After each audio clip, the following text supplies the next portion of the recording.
Today we're going to talk about the Holy Roman Empire, which, as Voltaire famously pointed out, was not holy or Roman or an empire. But the Holy Roman Empire can help us understand world history, especially during the reign of its most powerful emperor, the smart and sensible and hardworking Charles Habsburg, known as Carlos I in Spain and Charles V in the rest of Europe. The HRE began in 800 CE as a marriage between the Germanic warlord Charlemagne and the only sort of warlordy popes in Rome. After the collapse of the Western Roman Empire, Western Christendom was basically a flock of rural warriors who reveled in trials by combat, Christian conversion through combat, and just generally combat. And Charlemagne shrewdly recognized that the church's mainly literate hierarchy and command of tradition were his best possible instruments for governing his battle-loving feudal lords. So Charlemagne and Pope Leo III struck a deal. Leo would bestow upon Charlemagne the authority and tradition of the Caesars, while Charlemagne acknowledged the church's spiritual superiority over his secular power. And the name for the agreement reflected the terms of the deal: holy, because the church wanted top billing;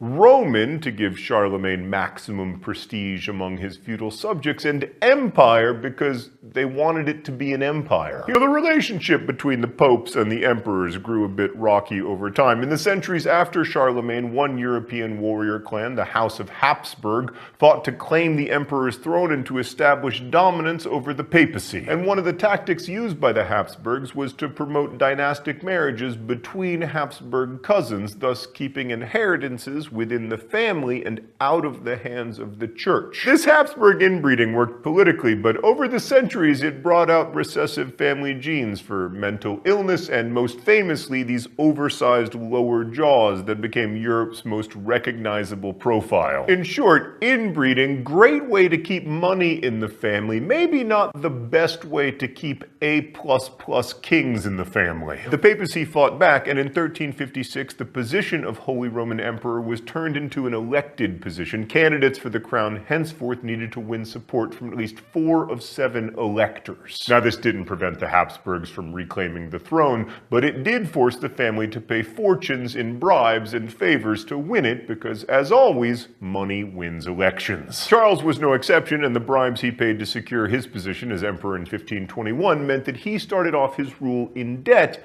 which is never a great idea. But wait, you say, now that he's emperor, he can just tap into a loyal group of subjects who will be more than happy to pay tax increases in order to pay off Charles's debt. But yeah, that's not how the Holy Roman Empire worked. All right, let's get to know this emperor in the thought bubble. Charles's parents came from 2 ambitious dynasties. His mother, Juana, was the daughter of Ferdinand and Isabella, whom you've probably heard of, and from Juana, Charles laid claim not only to Spain, but to parts of Italy, including Naples and Sicily, as well as what became known as the Americas. Charles's father was the Duke of Burgundy, Philip the Fair, and through Philip, Charles could claim the German lands of the Holy Roman Emperor Maximilian I, Philip's father. So Charles's existence was pretty much a genetic engineering job designed to produce a ruler of Spain and Germany. Only Charles was neither Spanish nor German himself. He grew up in Belgium in the Dukedom of Burgundy, which technically made him a French subject. And ruling over so many disparate people was a recipe for trouble. Like German peasants in Frisia had revolted against the empire in 1515,